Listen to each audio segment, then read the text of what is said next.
बिस्मिल्लाहिर्रहमानिर्रहीम। अस्सलाम वालेकुम viewers object oriented programming using C plus series के साथ मैं हूं मोहम्मद सफदर डोगर। व्यूअर्स कुछ प्रोग्राम्स हैं जो स्टूडेंट ने मुझे सेंड किए हैं, उनको हम देखते हैं। जैसे ये प्रोग्राम मुझे किसी स्टूडेंट ने सेंड किया था कि write a program that create a class name student.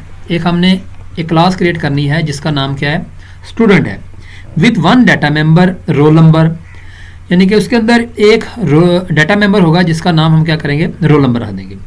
And two class members that input and output roll number using C plus. बस इस प्रोग्राम के तीन हिस्से हैं। नंबर वन कि हमें एक क्लास क्रिएट करनी पड़ेगी। नंबर टू एक हमें डाटा मेंबर जिसका नाम रोल नंबर है वो क्रिएट करना पड़ेगा, और दो हमें मेंबर फंक्शन क्रिएट करने पड़ेंगे। एक का नाम हम इनपुट रोल नंबर कर देंगे और दूसरे का नाम हम आउटपुट रोल नंबर कर देंगे। तो आइए स्टार्ट करते हैं, स्टेप बाय स्टेप इसको कर लेते हैं। पहले जैसे मैं यहाँ पे हेडर फाइल इंक्लूड कराता हूँ iostream, उसके बाद यहाँ पे आ जाएगा using name space studio class student. उसके बाद यहाँ पे आ जाएगा प्राइवेट इंट रोल नंबर।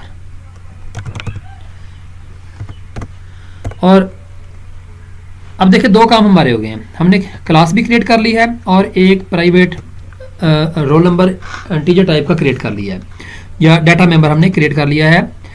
तो अब हमें क्या करना पड़ेगा, दो मेंबर क्लास मेंबर फंक्शन करने पड़ेंगे। यहाँ पे आ जाए and two class member function, दो मेंबर फंक्शन क्रिएट करेंगे हमें। तो उसको हम कर लेते हैं पब्लिक। यहाँ पे आ जाएगा पब्लिक और यहाँ पे आ जाएगा वाइड।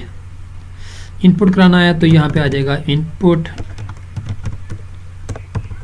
रोल नंबर, और यहाँ पे आ जाएगा सी आउट एंटर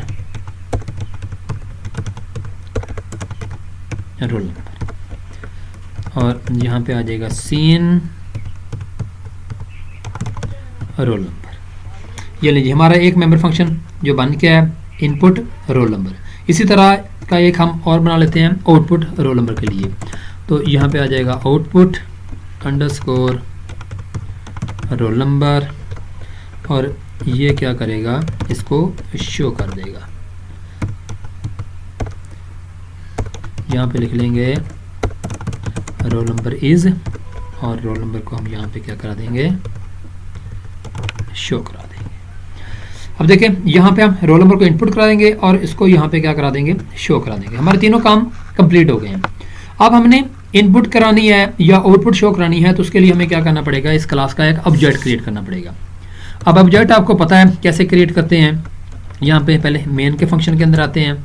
हमारी क्लास का नाम क्या है जी, स्टूडेंट, और यहाँ पे OBJS object of student. Student का एक ऑब्जेक्ट हमने, क्लास का एक ऑब्जेक्ट हमने क्रिएट कर लिया। अब हमने अगर उसको हमने इनपुट करानी है तो उसके लिए आ जाएगा OBJS डॉट, यहाँ पे आ जाएगा इनपुट रोल नंबर। सेव करते हैं इसको EX13। तो इसको यहाँ पे मैं रन करता हूँ।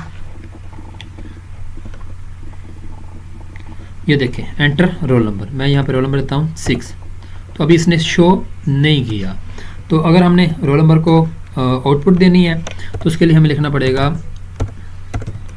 OBJS dot output roll number. ये लीजिए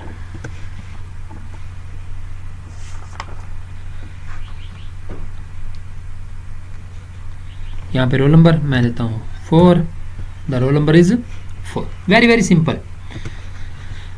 अब देखें हमने क्या किया, मेन के अंदर स्टूडेंट क्लास का एक ऑब्जेक्ट क्रिएट कर लिया। उस ऑब्जेक्ट के थ्रू हमने उसके मेंबर फंक्शन को एक्सेस कर लिया, जिससे हमें क्या हो जाएगा, जैसे ये फंक्शन कॉल होगा तो हम यहाँ पे आ जाएंगे और यहाँ पे क्या हो जाएगा, उस रोल नंबर को क्या आ जाएगा, इनपुट करा लेगा। यानी कि ये मैसेज आ जाएगा एंटर रोल नंबर, और जो हम रोल नंबर देंगे वो किस में आ जाएगा, रोल नंबर के अंदर आ जाएगा।